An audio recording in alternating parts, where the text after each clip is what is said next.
Sis Kapitulo 7. At sinabi ng Panginoon kay Noe, "Lamulan ka at ang iyong buong sangbahayan sa sasakyan, sapagkat ikaw ay aking nakitang matuwid sa harap ko sa panahong ito.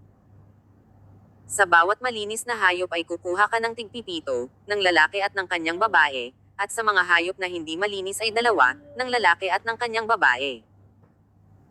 Gayon din naman sa mga ibon sa himpapawid tigpipito, ng lalaki at ng babae, upang ingatang binhing buhay sa ibabaw ng buong lupa.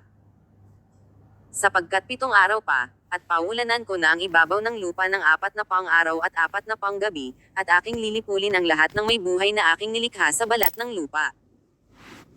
At ginawa ni Noe ayon sa lahat na iniutos sa kanya ng Panginoon. At may 600 taon si Noe nang ang baha ng tubig ay dumagsa sa ibabaw ng lupa.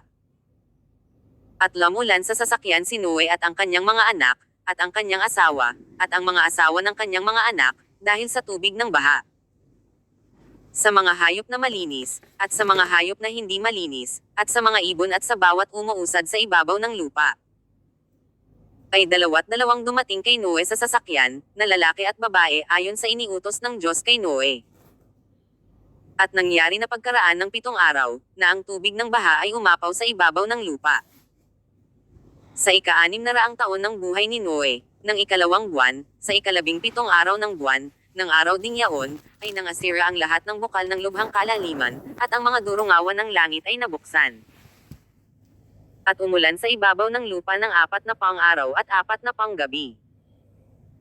Ng araw ding yaon, ay lamulan sa sasakyan si Noe, at si Sem, at si Cham, at si Yafet, na mga anak ni Noe, at ang asawa ni Noe, at ang 3 asawa ng kanyang mga anak na kasama nila.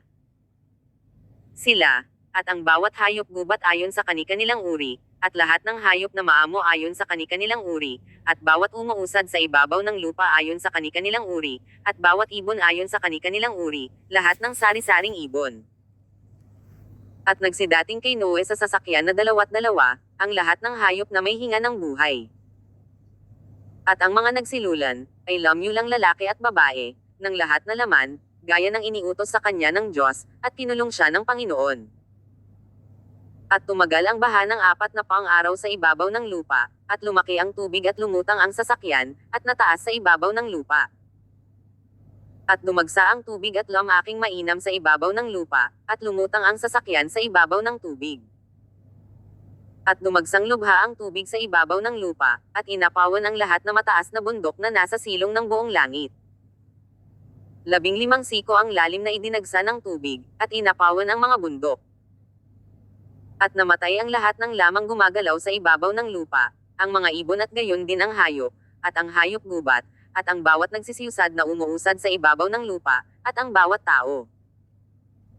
Ang bawat may hinga ng diwa ng buhay sa kanilang ilong, lahat na nasa lupang tuyo ay namatay.